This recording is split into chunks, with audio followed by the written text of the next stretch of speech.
자, 먼저 주에 제가 이 농지에 대한 설명을 했었는데, FTA 때문에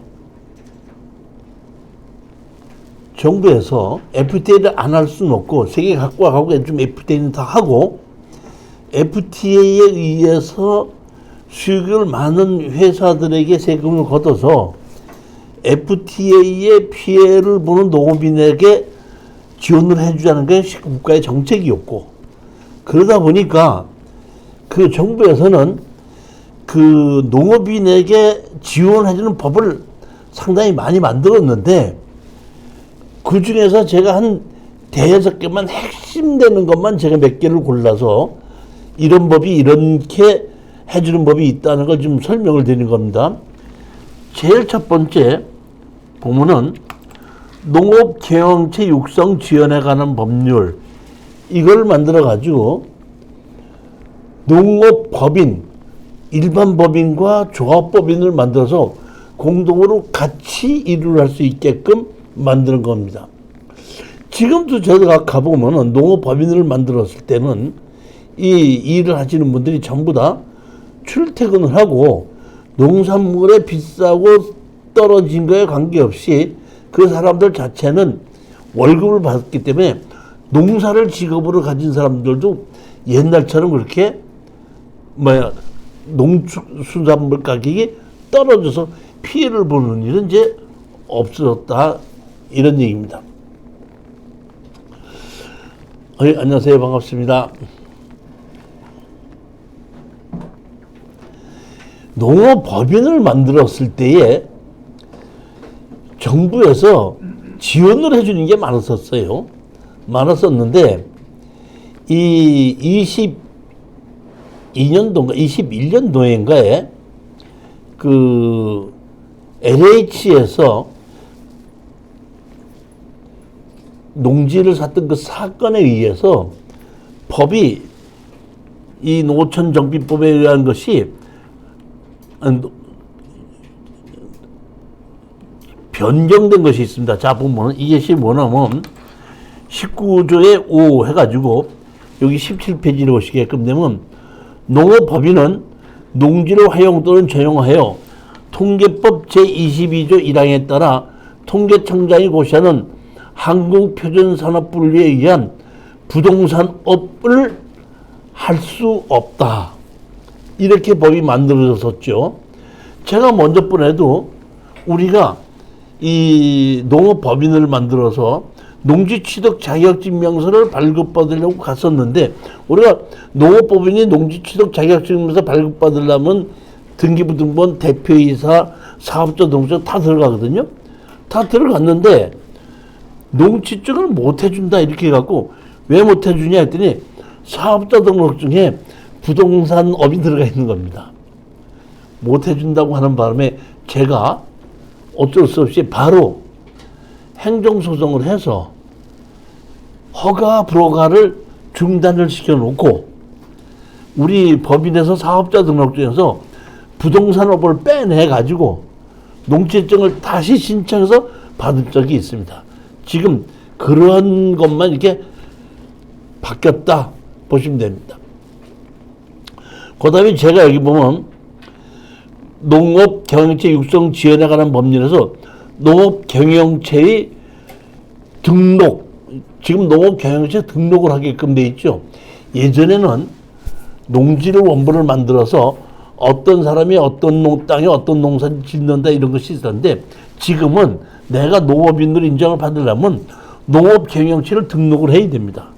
그러면 거기에 대한 농업경영체 등록을 하게끔 되면 이러한 내용이 전부 다 올라가게끔 되는 겁니다.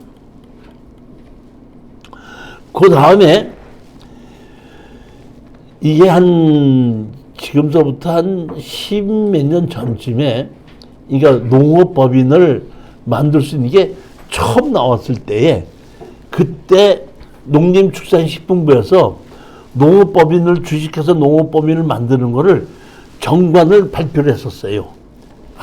이게 예전에는 처음에 이게 법이 만들어져서 농업법인 만들 때는 많은 사람들이 전투다가 농업법인 주식해서 농업법인 어떻게 만드냐고 물어봤거든요. 주식회사 농업법인 만드는 거나 일반 주식회사를 만드는 건 똑같아요.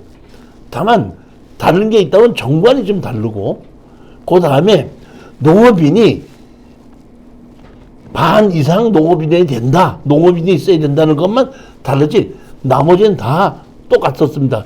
그래서 정관을 그때 제일 처음에 이 법이 만들어졌을 때 농림축산식품부에서 농업법인 만들 때 정관을 만들어 놓은 거를 제가 그대로 여기다가 옮겨 놓은 거예요.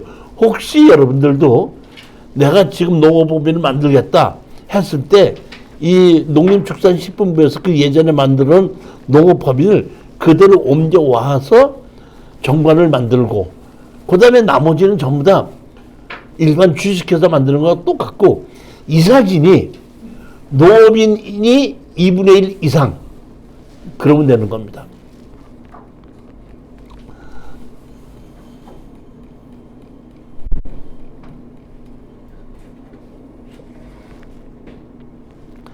자, 이번 세 번째는 또 새로 만들어진 법이 농업, 농촌 및 식품산업 기본법 이런 걸 만들었습니다. 제가 먼저 번에 말씀을 드렸죠. 한국에서는 원래 농지 자체가 땅이 좁기 때문에 가격으로 경쟁을 할 수는 없다. 한국에서 제일 쌀 생산이 싸게 되는 곳이 혹시 어딘지 아세요? 서산간척지입니다. 서산간척지가 350만 평인데 일반 다른 데서 생산하는 것만큼의 3분의 1 가격입니다. 그러면 이런 쌀을 수입을 하게끔 됐을 때는 그 우리 월남쌀이라고 하지, 안남미 이런 것도 우리하고 입맛에 맞지 않기 때문에 그런 쌀도 3분의 1 가격이 돼도 별로 우리 쌀을 파는 거에 문제가 없는데, 뭐냐면 중국에 있는 흑룡강성 쌀이나 미국의 캘리포니아산 쌀은 우리 쌀과 똑같이 마찬가지인데 그 쌀 값이 얼마나 하면은 3분의 1 가격이에요.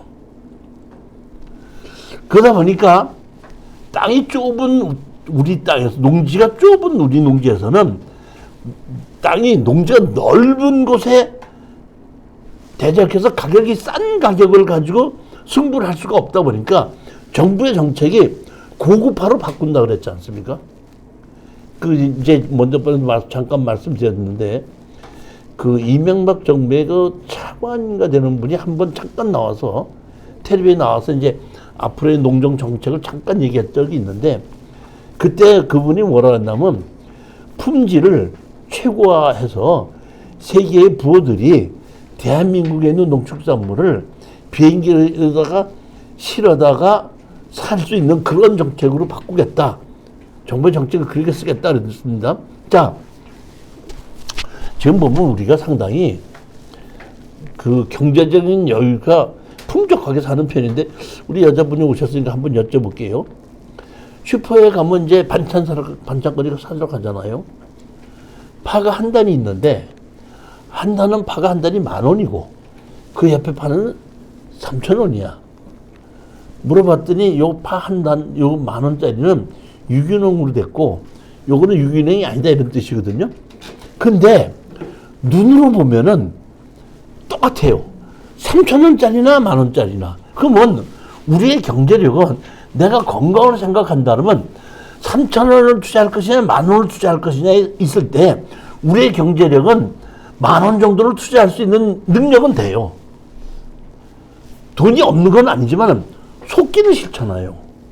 그러면 3,000원짜리 파를 사요? 10,000원짜리를 사요? 아니, 핵심이 그건 문제야. 그러다 보니까 그런 심리가 있기 때문에 농촌 및 식품 상업 기본법에서는 이렇게 자기가 나는 유기농으로 농사를 짓겠습니다 하면은 자기가 지방자치한테 보고를 하는 거예요. 나는 이렇게 해서 이런 거를 농사를 짓는데 내가 오리를 기르고 돼지를 기르는데 이런 식으로 길러서 난 유기농으로 다 길러서 생산해낸다 하고 미리 신고를 하면은 지방자치단체의 공무원들이 다 와서 감시하고 검토를 하고 그대로 인정됐다 그러면 그 유기농이라고 하는 것을 국가에서 인정해주는 시스템을 만든다는 것이 이 법입니다. 그렇게 해서 말로만 유기농인 것인지 실질적으로 유기농을 하는지를 이 법에 의해서 그렇게 해서 하다 보니까 제가 여기 가서 슈퍼에서 가서 봤는데 3,000원짜리가 있고 10,000원짜리인데 정부에서 품질 인정했다. 우리가 체크해서 유기농이다. 그럼 10,000원 주고 살 수도 있지 않냐 이런 얘기죠. 이 법이 그런 법이잖아요. 그렇게 만들어주겠고 그렇게 지원해준다. 그러니까 그렇게 지원받고 인정을 받으려면은 처음부터 농사를 짓기 전서부터 나는 무슨 농사를 어떤 방법으로 농사를 짓겠다고 다 신청하고 신청했을 때 담당 공무원이 수시로 와서 관리를 해보고 진짜 그렇게 지었다는 것이 인정될 때 품질을 인정해주겠다는 정책이 이 녹음비 식품산법 식품산업 기본법입니다. 제가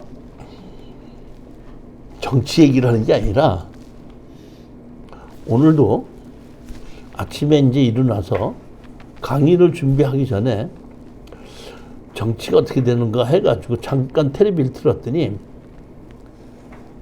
한동훈 씨가 나와서 잠깐 얘기하는 걸 내가 잠깐 들었는데 정치 얘기하는 게 아닙니다.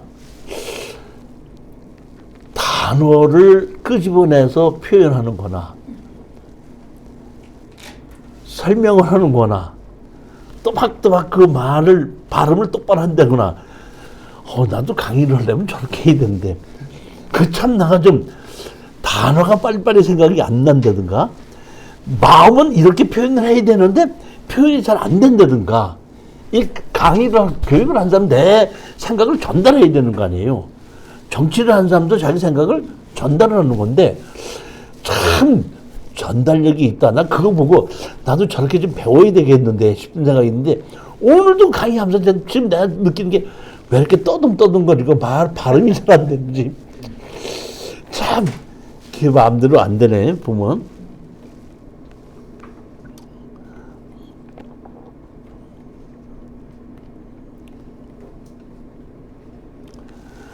네 번째 또 법을 만드는 것이 이제 보면 도시와 농어촌 간의 교류 촉진에 관한 법률 이런 것을 만들었습니다. 여기 보시게끔 되면은 제가 예전에 여러분들에게 먼저 번에 얘기했을 때에 정부에서 나이 많이 드신 분은 농사를 짓지 말고 뭐 해야 된다 이렇게 얘기를 한 적이 있는데 도시와 농어촌 간의 교류 촉진에 관한 법률은 핵심이 이겁니다. 마을 단위로 공동체를 만들어서 서울에 이런 사람들 관광 온 사람들에게 마을 체험을 해줄 수 있게끔 만드는 겁니다. 핵심이 그거예요 보면.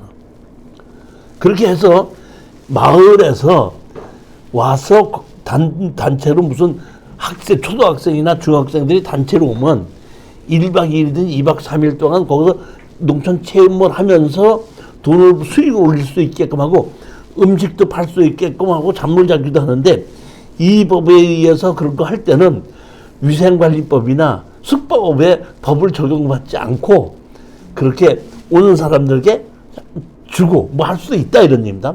근데 여기서도 가장 중요한 게 뭐냐면 이런 겁니다. 그러면 와서 그냥 놀다 가는 것이 아니라 그 사람들이 왔을 때 뭐 가르치는 사람이 있어요. 그러니까 예를 들어서 와서 밥만 먹고 잠자라는 게 아니라 예를 들어서 보면은 뭐 감귤 밭에 왔다. 그럼 감귤의 종류도 설명해주고 농사를 짓는 방법도 설명해주고 뭐 이런 걸 할 거 아닙니까? 그러니까 그런 사람을 교육을 시켜요. 교육을 시켜가지고 그런 강사를 만드는데 마을 체험하는 것뿐만이 아니라 제가 먼저 말씀드렸듯이 어디야 저기 뭐야 경주에 갔더니 어떤 분이 이렇게 오셔갖고 저한테다가 혼자 오셨습니까? 그래서 네 혼자 갔습니다 했더니 어떻게 혼자 오셨습니까? 제가 관광 안내 좀 잠깐 해드릴까 해갖고 제가 포항에 강의하러 갔다가 시간이 좀 남아서 경주에 잠깐 갔는데 거기에 나이 드신 분이 관광 온 사람들한테 이 누구로 말씀드릴 것 같으면 하고 그 역사를 얘기해 주면서 그걸 보니까 훨씬 재밌더라고요. 그리고 또 다른 데 가면 거기 또 있고 나뿐만 아니라 다른 사람 와도 그렇게 해주시는 분들이 있더라고요. 그 나는 경주가 관광이 많기 때문에 일부러 그렇게 해준다가 봤더니 나이 드신 분들을 그런 데다 교육을 시켜갖고 정부에서 그 사람들에게 지방자치단체에서 일당을 주고 옛날에 농사 짓던 사람을 그런 식으로 교육을 시켜서 옮기게끔 했더라고요.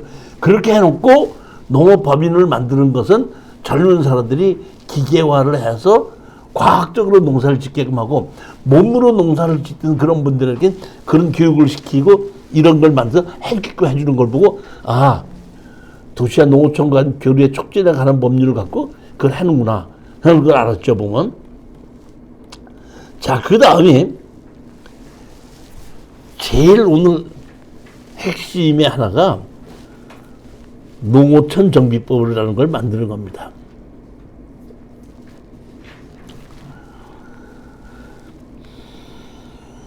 농어촌 정비법에 보면은 이번에 새로 만들어진 것이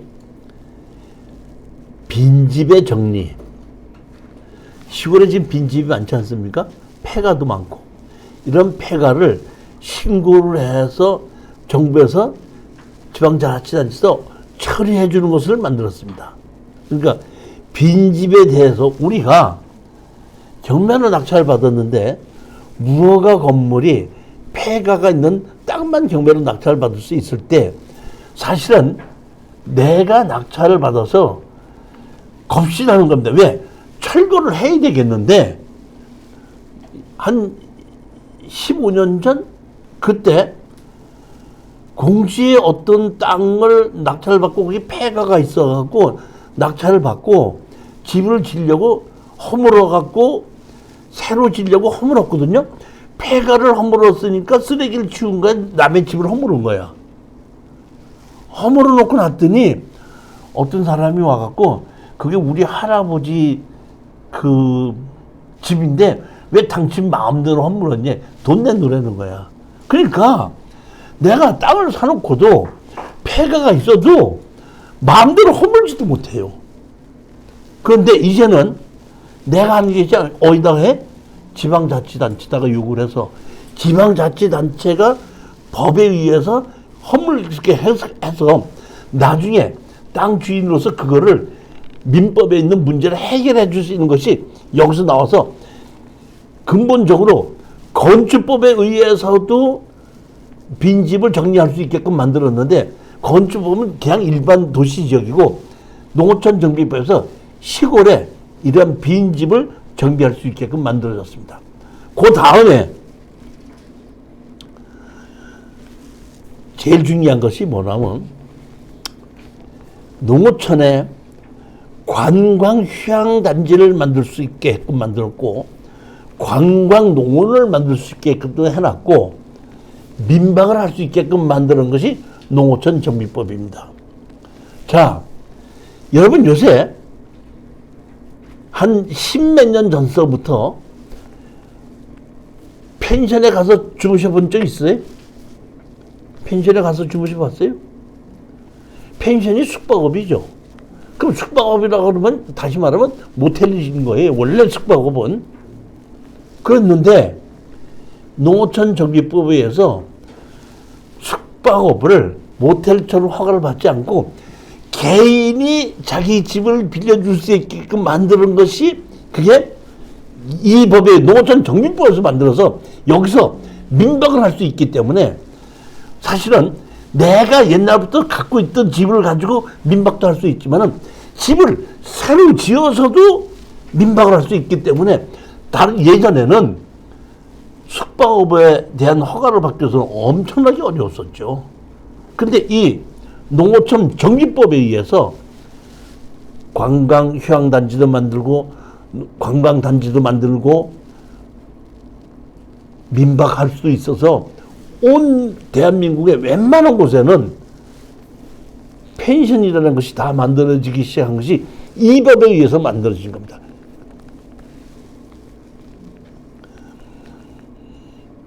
여기 보면은 농어촌 관광 휴양지 사업자도 신고도 있고 농어촌 민박 사업자의 신고도 있죠. 그 다음에 또 하나 보면 이때 만들어진 게 한계농지. 한계농지라는 소리 들어보셨어요? 한계농지.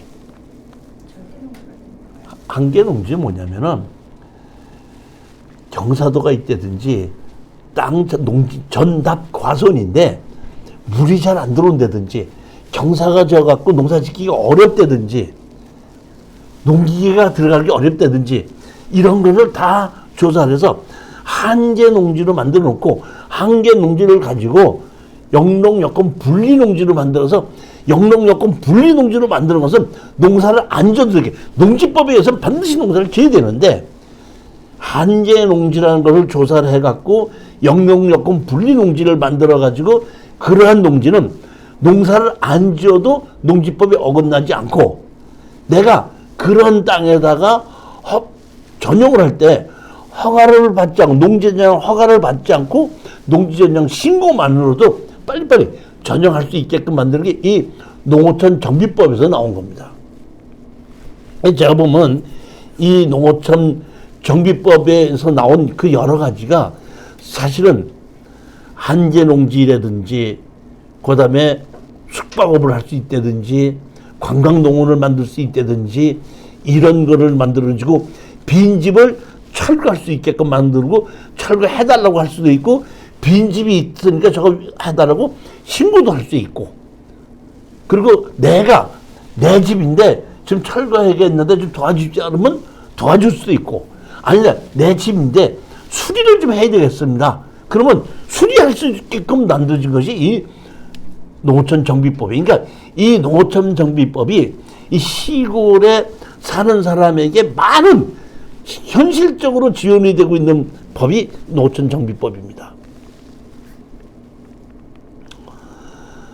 여기 보면 시행령에 보면 특정 빈지 철거 결정 및 통지 신고를 하게끔 되면 법에 의해서 철거해라. 나게고 철거하지 않으면은 그 지방자치단체에서 일정 금액을 예탁을 시켜놓고 강제로 그냥 철거해버리게끔 법이 이렇게 만드는 겁니다. 그리고 특정 법에 철거 보상비 또 빈집의 매입 이런 걸 전부 다 농어촌 정비법에서 만들어 놓게끔 됩니다. 지금 이 제가 알고 있는 일반의 것만 몇 개만 지금 대표적으로 나눠서 그렇지 실질적으로 그 농사를 짓는 곳에 농어촌에 이장이나 이런 분 만나가서 물어보면은 뭐 농기계 사는 거, 거름 사는 거, 농사 짓는 거 모든 것이 엄청난 보상이 엄청나게 많이 나와요. 보면은 다 찾을 수가 그러니까 너무 많기 때문에 내가 설명을 못할 정도로 너무 많은데 제가 법에 의해서 핵심적으로 큰 것만 몇 개만 말씀드렸죠. 상당한 지금 그 정부에서 많은 보상을 해주고 있다 이렇게 아시면 됩니다. 농어촌 민박 사업자 신고서가 이렇게 있지 않습니까? 그러면 나는 농어촌 민박 신고만 하면 무조건 다 되느냐? 제가 우리 지금 그 제주도에 공동투자로 사는 주택이 있거든요. 그 주택을 갖고 한 달 살기를 빌려주는 바람에 제가 그 제주도에 있는 농어촌 민박 사업에 대한 걸 내가 받은 겁니다. 이거. 자, 보시면은 본인 소유 건물 제주도 내 계속해서 6개월 이상. 그러니까 내가 제주도에 가든지 어디 가든지 내가 거기로 이사를 가서 집을 사갖고 민박업을 해야 되겠다고 했을 때 최소한도 6개월은 거주해야 된다는 얘기인데 이 조건은 여기서 조건은 뭐냐면 아무나 되는 건 아니고 농업인이 됐을 때 하는 겁니다.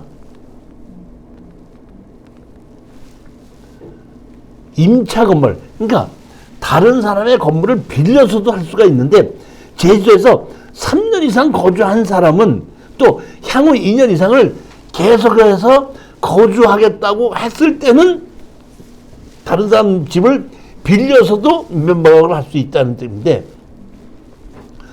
법인이 소유한 주택을 빌려서 민박은 안 해준다는 뜻입니다. 건물 기준은 단독주택이고 연면적은 230제곱미터 미만이 되지, 230제곱미터 이상을 가진 큰 건물을 가지고 민박사업을 할 수 없다는 거죠. 보면 주택의 근린 생활시설 표현된, 다시 말하면 우리가 근린 주택이라고 나오죠. 뭐 1층에는 상가가 있고 2, 3층, 2층에는 주택이 있는 경우에 보면 근린 생활시설이 주택 면적보다 작을 경우, 다시 말하면 근린 시설이 있고 주택이 있는데 근린 주택도 민박을 할 수가 있는데, 근린 시설이 작고 더 컸을 때는 가능한데 근린 시설이 더 컸을 때는 민박을 해주지 않는다, 이런 얘기입니다. 이런 조건이 몇 개 있기 때문에 내가 민박을 좀 해야 되겠다 할 때 이런 조건이 맞아야 되는데, 사실 10여 년 전에 이 법이 만들어졌을 때에 우리 수강생들이 민박을 하기 위해서, 그 당시 초창기이기 때문에 민박을 하기 위해서 많은 강의라고 많이 했었는데, 지금은 민박이 또 넘쳐나죠. 민박이 넘쳐나기는 하는데 요새 또 보니까 경제가 이렇게 또 올라가다 보니까, 옛날에는 민박이 하루나 이틀 빌렸었는데 요새는 한 달 살기, 두 달 살기, 보름 살기식으로 해서 그게 또 가더라고요, 보면. 그리고 제가 봤더니 한 달 살기 빌려주는 게 한국 사람만 온 줄 알았더니 외국에서도 오더라고요. 이제 세계적으로 해갖고 제주도 뭐 이런 데 보니까, 설악산 뭐 이런 데 보니까 외국에서도 예약을 해갖고 오는 거 보고 제가 깜짝 놀랐습니다, 보면. 예, 보면 하여튼 이 노천 정비법에 의해서 이런 것이 생겼다는 겁니다. 농어촌 관광 휴양 산업에 갖고 관광 휴양 산업도 있을 수 있고, 여기 보면은 관광 농원도 있고 농어촌 민박 사업도 할 수 있고, 이게 보면은 이것이 농어촌 정비법 안에 있는 겁니다. 여기 우리는 지금 보면 제주도에 지금 한 2,300평이니까 한 6,000 몇백 제곱미터인가 뭐 이런 것이 있는데, 10만 제곱미터 미만으로 관광 농원 사업을 하려고 지금 준비 중에 있습니다, 보면은.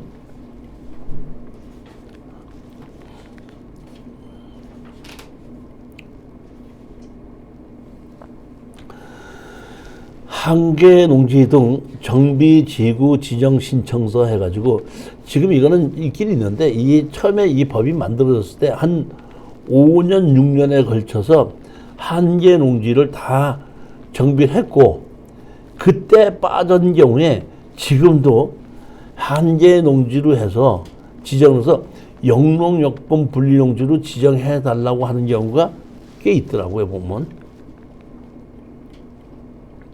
그 다음에 특정 빈집 신고서 이렇게 돼 있죠.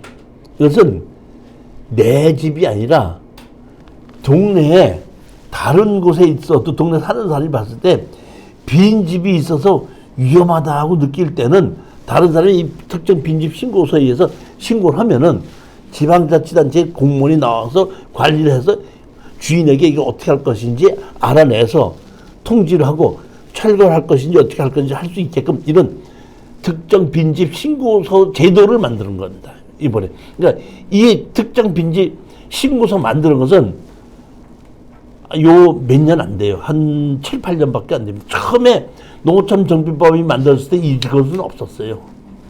나중에 추가가 돼갖고 만드는 거죠, 보면.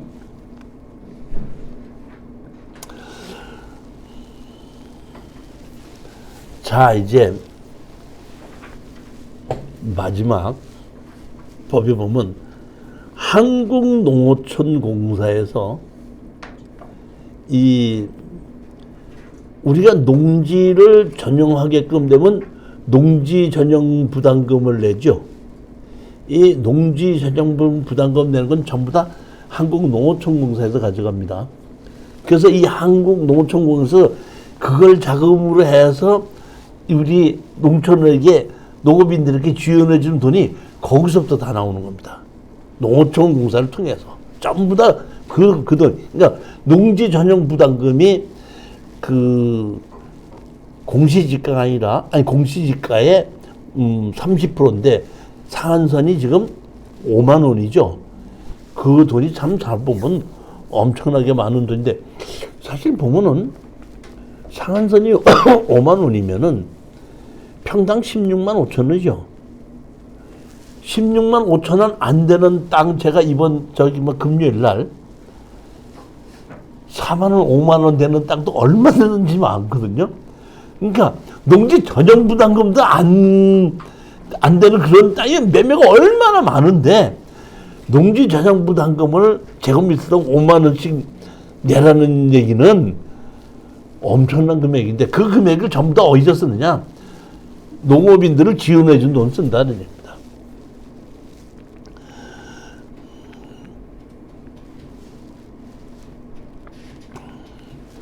그러면 그 돈을 갖고 농어촌 공사에서 이런 것도 해줍니다.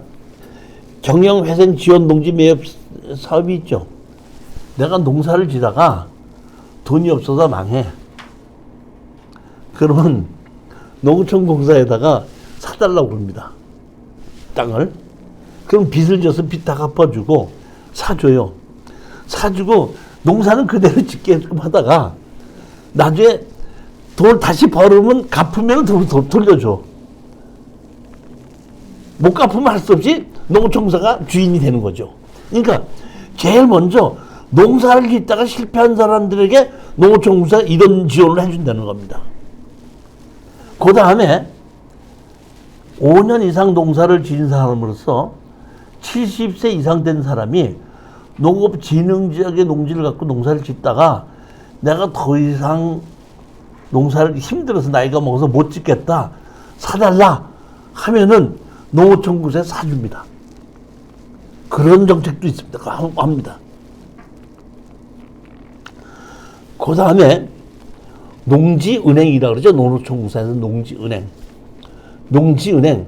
내가 농지를 갖고 있는데 농사를 짓기 어려우면은 농어촌공사에다 가서 내가 이거를 농사 짓기 어려우니까 농사를 지을 사람을 찾아주십시오. 그러면은 농어촌공사에 내놓고 그러니까 농지 주인과 농사를 짓는 사람을 연결을 시켜서 계약을 쓰고 그 년 얼마를 받게끔 계약서를 다 쓰게끔 해준다 이런 얘기입니다. 그렇게 하고 이 농지은행에서 소개시켜준 수수료 일부를 가져가요. 그러면 농어촌공사에서 그렇게 해야 돼? 일반 공인중개사가 해야 돼? 빌려주는 걸 농어촌공사에서 해야 돼? 공인중개사가 해야 돼요? 이 얘기는 무슨 얘기냐면은 암암리에 빌려주는 걸 방지하고 실질적으로 그거를 빌려주는 거를 제도화로 끄집어내겠다는 겁니다. 그럼 만약에 법을 못하게끔 만들어 놓으면 암암리에 하다 보니까 실질적으로 농사를 짓는 사람을 도와줘야 되는데 잘못하면은 농지를 소유한 사람을 도와줄 수 있는 거야. 그러니까 이거를 제도화해서 끄집어내서 정식으로 합법화해서 빌려주고 빌려받게끔 합법화하게끔 해라 이런 뜻입니다. 그러면은 농사를 안 줘도 되게끔. 그러니까 농지은행을 통해서 농지를 빌려줬을 때는 내가 농사를 안 지면 팔게끔 하고 이행강제금이 나오게끔 되는데 농지은행을 통해서 빌려줬을 때는 그렇게 하지 않고 그대로 소유할 수 있고 가질 수 있게끔 만들어주는 겁니다. 그러니까 정부의 정책이 농사를 짓는 사람을 도와주자는 얘기지 농지를 소유한 사람을 지어준다는 게 아니다 보니까 빌려서라도 농사를 짓는 사람을 빌려서 농사를 짓는 거를 제도권으로 끄집어내야지 그 사람을 도와주는데 만약에 제도권을 끄집어내지 않고 절대로 농지는 다른 사람한테 빌려주지 못하고 소장 못한다는 걸 법을 그대로 만들어 놓으면 실제적으로 빌려 쓰고 있으면서 보고는 빌려준 사람이야 빌리는 사람이야 아니요 내가 하면 돼 이렇게 얘기할 거 아니냐는 거예요. 그렇기 때문에 이거를 정식으로 끄집어내서 매매를 하는 거 빌려주는 거 그다음에 서로 바꾸게끔 하는 거 이런 거를 이 농어촌공사에서 다 하고 있다 이런 얘기입니다.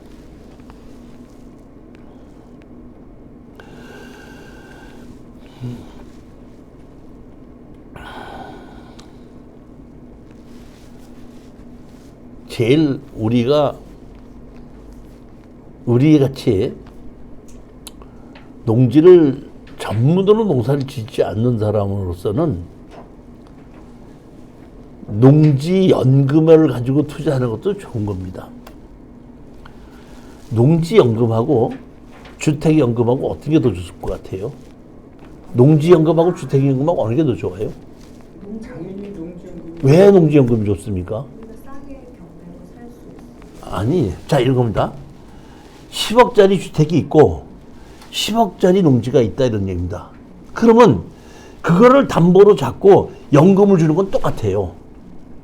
그런데 10억짜리 주택을 내가 5억 주고 살 수는 없습니다. 그렇지만 10억짜리 농지는 5억에도 살 수가 있는데 그걸 내가 5억 주고 샀다고 해서 5억을 가지고 평가하는 것이 아니라 감정가가 10억이었으면 10억을 가지고 감정을 해서 연금을 주니까 좋다는 얘기예요. 그러니까 감정가가 주택이 10억이고 농지가 10억이다 그러면 돈 받는 건 똑같아요. 연금 받는 거는. 그런데 주택을 10억짜리 감정주택을 내가 5억 주고 살 수는 없겠죠. 그렇지만은 경매로 해서 잘 고르다 보면 이번에도 제가 그 금요일날 추천 물건에 그게 나오는데 보면 뭐 30억짜리가 뭐 4억, 5억 정도까지 떨어진 게 있단 말이에요. 이번엔 그 당진에 10몇 억짜리가 지금 3억까지 떨어져 있는데 나는 제가 그 지금 추천 이번에 금요일날 추천 물건 하니까 제가 다 권리 분석하면서 지금 추천할 거를 하고 있는데 왜 떨어졌는지 난 이해가 안 가. 왜냐하면 그 농지가 대로변 옆에 있고 그게 10,000제곱미터니까 한 3,000평 되나? 되는데 토목공사를 해갖고 완전히 평지로 돼 있고 축대도 쌓여 있어요 보면. 근데 공사를 하다가 중단됐기 때문에 개발의 허가를 가지고 뭐 중단되는 게 이런 것이 있을 텐데 단 보게끔 되면 땅이 워낙에 높다 보니까 이쪽 땅하고 이쪽 땅하고 한 1m가 중간에 높이 차이가 있어 축대를 쌓는 거 저쪽 끝에도 축대를 좀 쌓는 건 있더라고. 그렇지만 토목공사를 당장으로 해놨는데 그 땅을 어떻게 그렇게 많이 가격이 떨어지는지 나는 제가 그런 농지를 추천을 하면서도 제 여태까지 한 20여 년 동안 농지 또는 부동산 추천 물건을 하면서 이번처럼 농지 가격이 떨어지고 내 인생이 처음 봐요. 모르긴 몰라도 이번에 총선이 지금 끝나고 그 부동산에 관한 법이라든지 농지에 관한 법이 조금 바뀌면은 한 3년 전 가격으로 더 올라간다는 건 아니라 한 2년 전, 3년 전 가격으로만 원상 회복이 된다고 그래도 제가 보기에는 몇 억 차이가 나더라고요. 그러니까 어떻게 보면 지금이 그런 거를 사두고 투자를 해야 될 때가 아닌가 싶은 생각이 드는데 사실 그건 모르죠. 그 앞일을 어떻게 알아요? 앞일을 그렇게 잘하면 제가 뭐 하려고 강의를 해. 그냥 돗자리 깔아놓지. 보면. 사실 보면은 이번 총선도 뭐 어디가 이기는지 어떨는지 아직 정확하게 모르기 때문에 뭐라고 얘기를 하지 못하지만은 그런 선거가 4년에 한 번씩 있으면서 하여튼 바뀌는 건 맞아.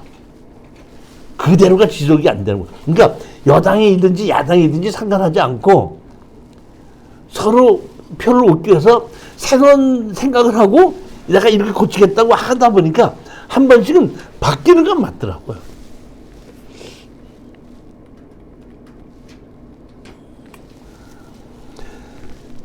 농지연금은 한국농어촌공사 및 농지관리기금법을 갖고 아까 제가 얘기했던 그런 걸 다 하게끔 되는 이 법이 농어촌공사에서 농업인을 주는 걸 자기 마음대로 다 주는 게 아니라 한국농어촌공사 및 농지관리기금법에 의해서 그거를 농지 전용부담금을 받아가지고 이럴 때 준다, 이럴 때 준다, 이렇게 준다고 법이 만들어져 있는 겁니다. 근데 다른 거 다 빼놓고 뭐 농지 매매 사업이라든지 뭐 임대차 사업이든지 임대수탁 사업이라든지 뭐 안 돼. 다 빼놓고 제일 맨지 뭐냐면 24제 5 농지를 담보로 한 농업인의 노후 생활 안전 지원 사업, 이게 농지연금입니다.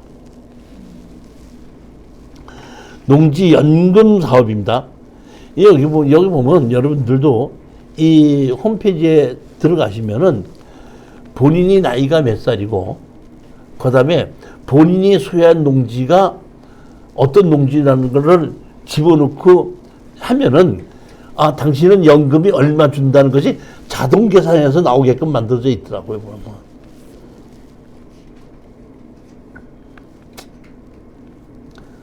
농지연금에 대해서 잠깐 설명을 하고 넘어갈게요. 예전에는 농지연금이 대상자가 65세였었는데 60세로 낮춰졌습니다.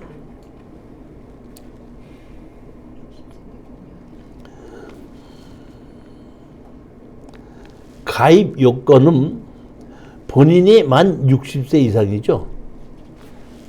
23년의 경우 63년 이상 출생했는데 지금 24년이다 보니까 64년생이 되겠죠. 근데 요새 정치권에 있는 사람들이 힘쓰는 사람은 전부 다 64년생들이더라고. 영농 경력이 5년 이상일 것. 영농 경력이 5년 이상이고 만 60세 이상이어야지 되면은 농지연금을 신청할 수 있습니다. 그런데 신청 기준일부터 과거 5년 이상 영농 조건을 갖춰야 되는데, 그 영농 조건이라는 것이 5년 동안 연속적인 건 필요 없고, 예를 들어서 예전에 농지를 가지고 2년 동안 농사를 지어서 농지 원부를 갖고 있었다. 그러다가 팔았어. 팔았다가 다시 샀어. 다시 샀을 때 하여튼 5년 이상만 갖고 있으면은 총 농사를 지었던 것이 있다면은 농지연금 대상자가 된다, 이런 얘기죠.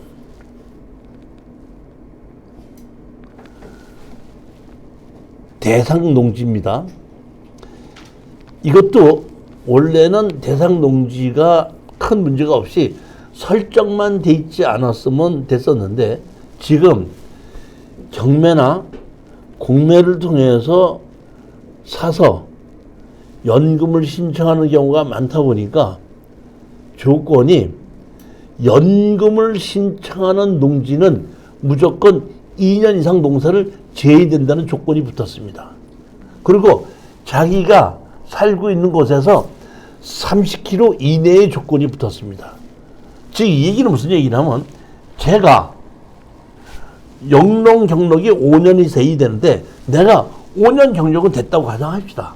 됐는데 그 5년 경력은 저기 경기도에 있는 땅 300평을 가지고 농사를 지어서 5년은 됐는데, 저기 경상도에 있는 10,000평을 사갖고 내가 그거를 가지고 농지연금을 신청한다 하면은 그 산 농지에 2년을 농사를 또 지어야 되기 때문에 5년 경력이 있어도 2년 동안 또 농사를 지어야지 됩니다. 조건이.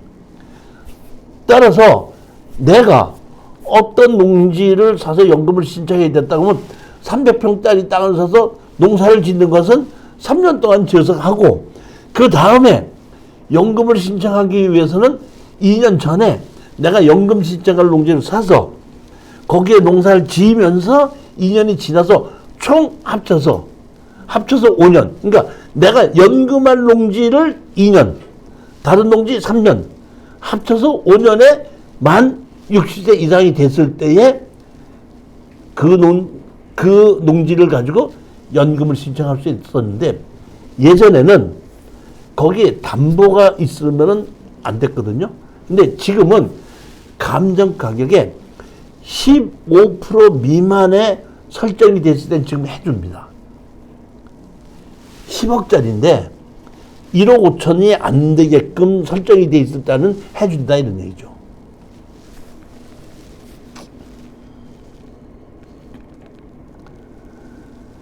지급 방식은 종신형과 기간형이 있다. 종신정액형. 내가 죽을 때까지 매월 얼마씩 달라고 신청할 수도 있고, 전후 후박. 내가 90살 되면은 별로 돈 쓸 일이 없으니까 80살에서 90살까지는 많이 주고 90살서부터 나 죽을 때까지는 적게 달라. 이렇게도 신청할 수 있다. 그런 얘기입니다. 그 다음에 수시 인출령 해갖고 총 지급액의 30% 이내에 필요한 금액을 수시로 인출할 수 있다. 이것이 얼마 전에 만들어졌거든요. 제가 이걸 하라고 했더니 법은 만들어 놓고 농어촌공사에서 돈이 부족해서 지금 당부가 못한다. 이렇게 지금 얘기를 한다고 그러는데, 제가 보기에는 돈이 없어서 못하는 것이 아니라 우리가 경매로 제가 얘기했지 않습니까? 9억짜리를 4억 주고 살 수 있다고. 4억 주고 사놓고서는 30%를 시킨다 그러면 3억은 대출 다시 선불을 받으면 내 돈 1억만 투자해놓고 그런 연금은 10억을 계속해서 받을 수 있다 보니까 법은 만들어 놓고 시행을 조금 안 해야 되겠는데, 조금 좀 더 두고 봐야 되겠는데, 두고 볼 수는 없고 법은 만들어 놨으니까, 지금 예산이 부족해서 수시 인출령은 당분간 운영을 못하고 있습니다. 이렇게 얘기한다고 그러더라고. 얼마 전에도 한 서너 명이 저한테 수강생이 그거를 신청하라 했더니 이렇게 다 만들어서 했는데 지금 돈이 부족해서 수시 인출령은 좀 안 된다고 얘기하네요. 이렇게 얘기한 걸 들었습니다. 가장 핵심은 이겁니다. 농지연금을 내가 신청을 했어요. 5년이 지나서 매월 200만 원씩 받았다고 가정합시다. 그런데 어느 날 그 옆에 공단이 생기면서 농지값이 뛰었어. 연금 받아야 돼? 개발해야 돼요? 개발해야 되지 않습니까? 그러면은 내가 이 연금 받는 걸 해지하겠다 그러면은 여태까지 받아간 돈을 전부 다 합치면은, 예전에는 연 2.5%였는데 지금 또 2%로 바뀌었더라고요. 연 2%로 해서 그 돈을 연 2% 이자를 쳐서 원금 다 환수를 하면은 연금에서 해지가 됩니다. 반대로 연금을 받다가 거기에 노인네가 받다가 돌아가실 수가 있죠. 그러면 배우자가 그대로 또 상속할 수도 있습니다. 그 다음에 배우자가 또 상속을 해서 받다가 돌아가실 수 있지 않습니까? 그러면은 공사에서 상속자들에게 연락을 해요. 부모님이 총 받아간 돈이 여태까지 얼마다. 얼마니까 거기에 연 2%를 합치면 총 얼마다. 니네들이 그 돈을 내놓는다 그러면 이 농지를 상속을 시킬 거고, 만약에 그 돈을 내놓지 못한다고 하면은 농어촌공사에서 그거를 파는 겁니다. 팔아가지고 여태까지 받아간 돈을 제하고 남으면은 상속자한테 주고, 모자라면 그냥 상속자한테 요구하지 않고 그냥 끝내는 겁니다. 이 농지연금의 좋은 점은 그겁니다. 농지연금의 제일 단점은 아무리 감정가격이 비싸더라도 300만 원이 한도입니다. 그 이상은 주질 않습니다. 그것이 안데 뭐 언제든지, 예전에는 처음에 제가 봤을 때는 여기 이렇게 보면 이제 얼마씩 이런 것이 나왔었는데, 처음에 제가 기억하기로는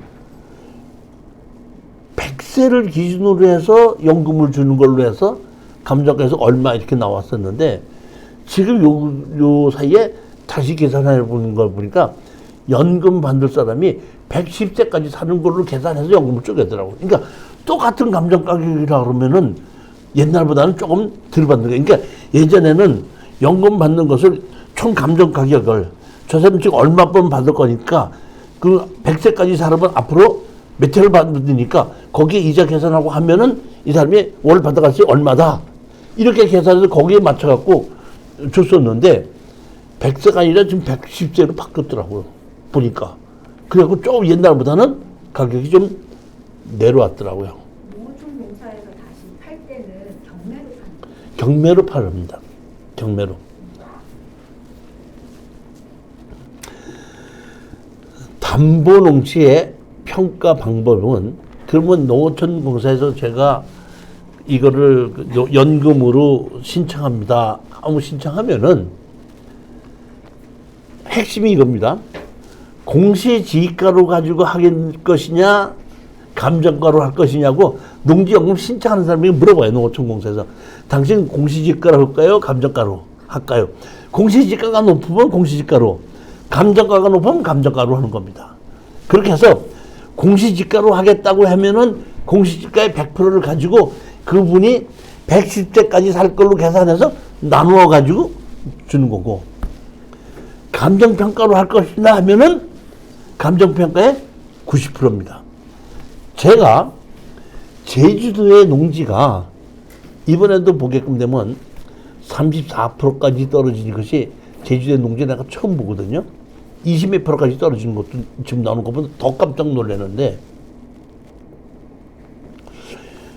왜 이렇게 34%까지 또는 24%까지 떨어지는가 봤더니 농지 자체가 감정을 할 때 아파트가 가격이 떨어졌으면 가격이 떨어진 걸 가지고 감정을 할 거 아닙니까? 지금 경매로 나올 때 3년 전 시세하고 2년 전 시세하고 다르다 보니까 요새 시세 갖고 감정하는데 농지는 잘 거래가 안 되잖아요. 그러니까 감정하시는 분들이 3년 전, 4년 전에 감정했던 걸 갖고 그걸 그대로 감정 가격에 그대로 집어넣어. 그러니까 실질적으로는 가격이 현재 가격이 떨어져서 거래가 되고 있는데 경매로 나올 때는 3년 전에 거래가 됐던 감정했던 가격을 갖고 그대로 시작하다 보니까 실거래 가격보다 높게 시작해서 현재 가격보다 떨어지다 보니까 34%라는 가격이 왜 이 34%가 나오나 봤더니 그렇더라고요. 그러니까 감정하시는 분들이 감정을 할 때 제가 보니까 제일 먼저 내가 감정을 해달라고 감정의 의뢰가 들어오면은 내가 감정을 하기 전에 먼저 감정을 했던 적이 있는가 없는가부터 제가 보니까 먼저 찾아보더라고요. 그래서 먼저 감정했던 것이 있을 때는 그 감정을 기초로 해서 거의 90%에서 95%, 98%가 거의 같아요. 예를 들어서 5년 전에 농지가 경매로 나와서 감정을 했거든요. 그래서 쭉 해서 5년 지나다 보니까 그 샀던 사람이 빚을 져가지고 또 경매를 다시 집어넣은 감정을 다시 해야 되잖아요. 5년 전에 감정한 거 지금 한 거 보면은 5년 전에 한 감정이나 지금 한 감정이나 거의 똑같아요.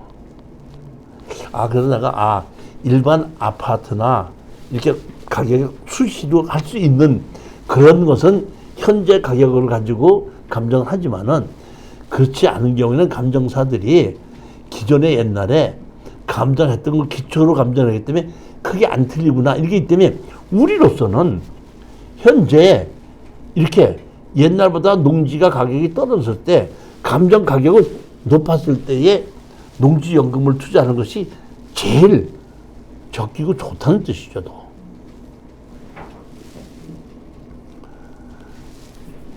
제외 농지입니다. 제외. 이러한 농지는 농지연금을 주지 않는다는 얘기입니다. 불법 건축물이 설치되어 있는 토지, 무허가 건물이 농지 안에 있다. 안 해준다 이런 얘기입니다. 두 번째, 본인 및 배우자 이외에 다른 사람이 공동으로 같이 있을 때는 안 해준다는 얘기입니다. 개발 계획이 저 있는 농지는 안 해준다는 얘기입니다. 2018년 1월 2일 경매 및 공매를 원인으로 한 취득한 농지는 안 해주는데, 안 해주는 것이 아니라 다만 농지연금 신청일 현재 신청일 담보농지 보유기간이 2년 이상이면서 아까 제가 말씀드렸죠? 경공매로 샀을 때는 2년 동안 농사를 짓고 그 직선거리 30km 이내에 있을 때는 해준다. 그러니까 5년을 채우고도 2년을 또 채워야 된다. 연금을 할 때는 경매나 공매로 봐서 언제 2018년 1월 2일 이후에는 그때 이게 법이 바뀌었기 때문에 그렇습니다.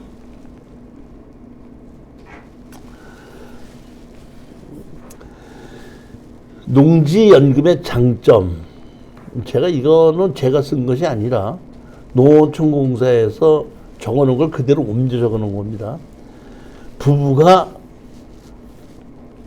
종신이다. 남편이 60세고 배우자가 55세 이상이면은 연금 승계를 한다는 걸 처음에 계약을 할 때 선택을 한 경우에는 여자 배우자가 55세, 60세 되는 사람이 30세 되는 여자하고 결혼해갖고 그거를 서류상으로 그렇게 만들어가지고 자기가 죽고 나면은 뭐 연금을 계속해서 35살이라도 받을 수 있게끔 해놓은 건 안 된다 이런 뜻입니다. 그 다음에 연금을 신청을 하더라도 내가 계속해서 그 농지를 가지고 농사를 지을 수 있는 거는 그대로 된다는 얘기입니다.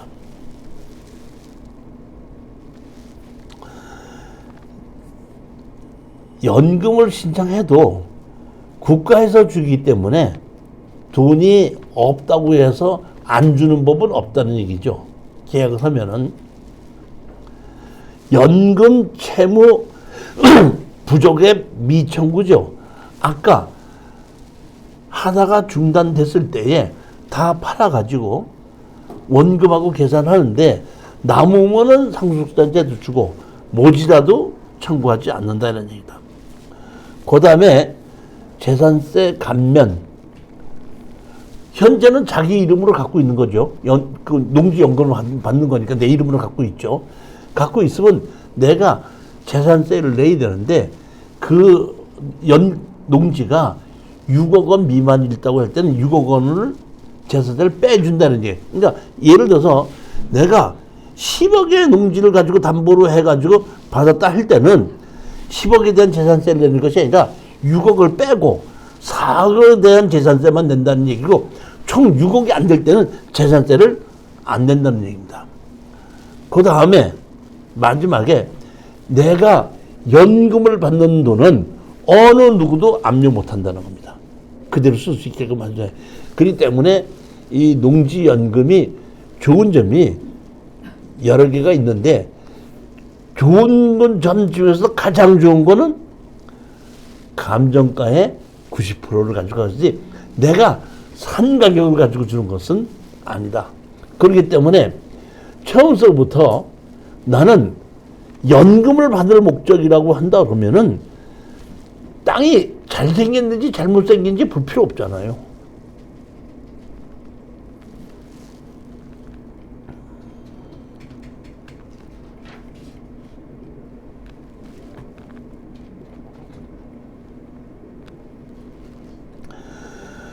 농지 매도 및 임대도 신청하면 된다 이런 얘기고,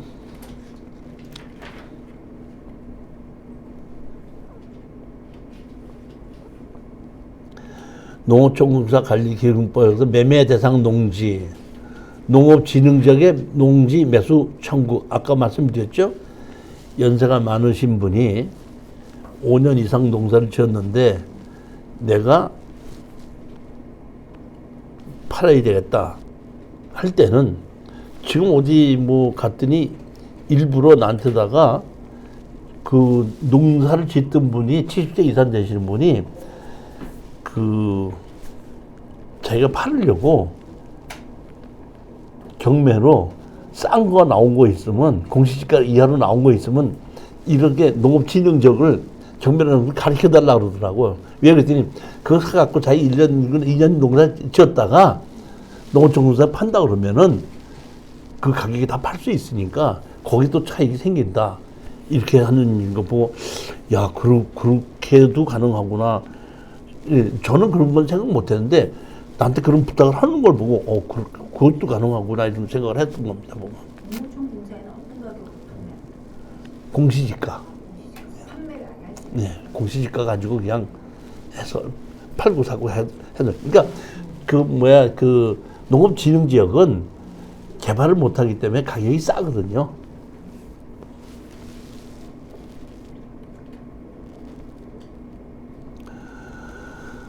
농지 빌려주기도 신청할 수 있다는 얘기고, 농지를 살려고 했을 때 싼 농사를 짓기 위해서 내가 농지를 좀 사야 되겠는데, 농어촌공사에다가 내가 어느 지역에 농사를 지으려고 그러니까 좀 이런 농사를 지을 거를 좀 살려고 합니다. 알아봐 주십시오. 그러면 농어촌공사에서 빌려주는 것도 하고 사주는 것도 한다는 얘기입니다.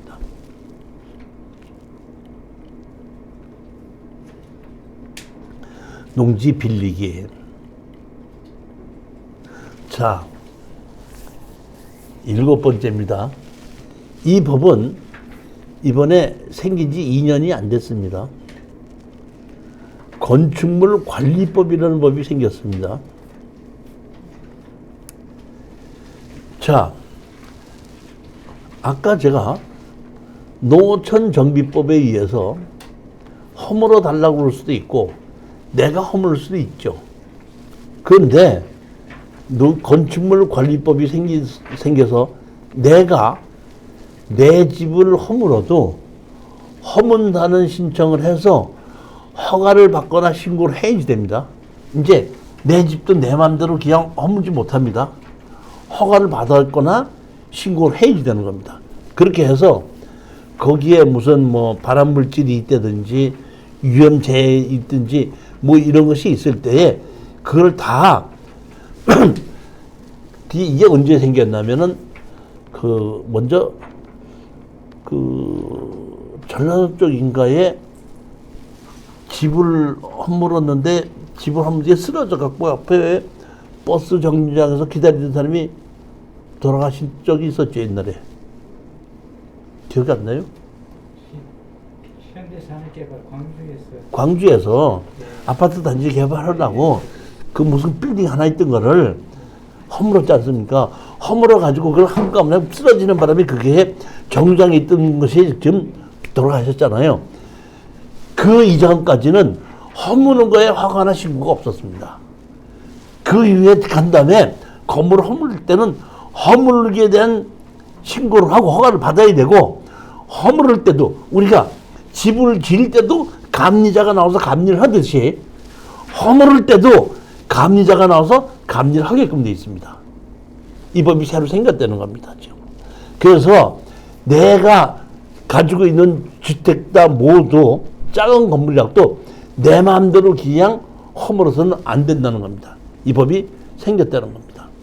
그래서 보면 이 건축물 관리법에서 허가와 신고사항이 있는데 뭐 몇 층 이상은 허가를 받아야 되고, 보면 건축물 해체 허가 있죠? 연면적 500제곱미터 이상, 그 다음에 12m 이상의 건축물은 허가를 받아야 되고, 500제곱미터가 안 되고 높이가 12m가 안 되는 데는 신고만 하면 되는 겁니다. 그렇지만은 반드시 허무는 데 대한 감리자가 있어서 허물었을 때에 잘못됐을 때 책임질 사람이 있는 거예요. 건물을 잘못 졌을 때에 감리자가 책임을 지우듯이 허물을 때도 책임자가 있어서 허물어서 잘못해서 사고가 났을 때는 허물 때에 대한 그 사람이 책임을 지는 제도가 만들어졌다는 겁니다.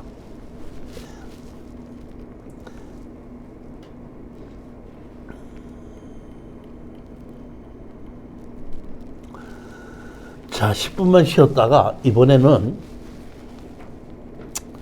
농지 취득 자격증 받을 때에 어떤 조건에 의해서 농지 취득을 받을 수 있는지를 10분 쉬었다가 얘기를 하도록 하겠습니다.